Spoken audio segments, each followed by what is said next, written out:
Hello everyone, I welcome you to this video. This video is going to be super helpful for you because you will be able to make any English speakers speak slowly and easily after watching this video.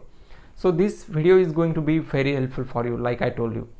Let me tell you, there are some people who speak advanced English, which is why the challenge is understanding their English speeches. We can't understand their English speeches, maybe because of their speed of speaking English, their pronunciations, or advanced English structures, or we can say advanced English expressions which they use in their speeches. So we are not able to understand them because of these things. However, no worries. I am going to tell you 5 English expressions which you can use to make any English speakers, including native English speakers, speak slowly and easily so that you can understand them clearly and easily. So let's get started. The very first expression I have for you is I am at beginner level or I am at intermediate level. When to use this expression? Well, when you are supposed to start your English communication with any native English speaker or any other English speaker who speaks advanced English. So at the beginning of your English conversation, you can use this sentence. You can say I am at beginner level or I am at intermediate level. Why is it important to say this sentence? Well, you need to say this sentence because you need to tell that person about your English level so that that speaker will adjust his communication accordingly, and then it will be easier for you to understand that person. Now, there is nothing like feeling ashamed of your English level, whether you are at beginner level or intermediate level.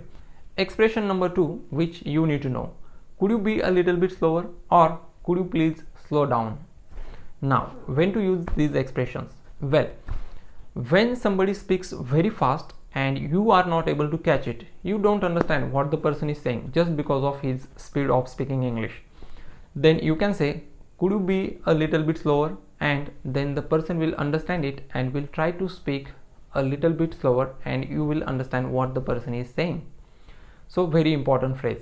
The third expression, I beg your pardon. I beg your pardon. Well, when to use this expression?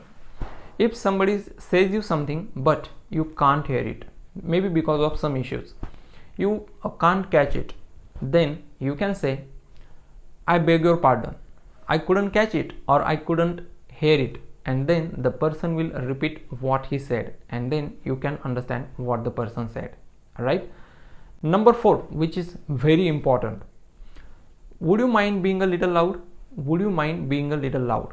So if somebody speaks very softly, which is why you can't hear that person is not audible to you, and you want that person to speak a little loud, in that case you can use this expression by saying, would you mind being a little loud? So when you say this, the person will speak a little loud and then it will be audible to you, right? And then you can understand his speech, what the person is saying. Number 5th, which is the last one. Could you spell that for me? Could you spell that for me? Well, if somebody tells you any English word but you are not able to understand it, maybe because of its difficult English pronunciation, and you really need to know that English word, but you are not understanding that English word, in that case you can use this expression, could you spell that for me? So when you say that, the person will tell you the spelling of that particular English word, and then you will be in a better position to know that English word. Right? So these are 5 most powerful English expressions which you need to know to make any English speaker speak slowly and easily. Use these English expressions as a shield and save yourself from being the victim of not understanding English. That is it in today's video, and I will see you in my next video.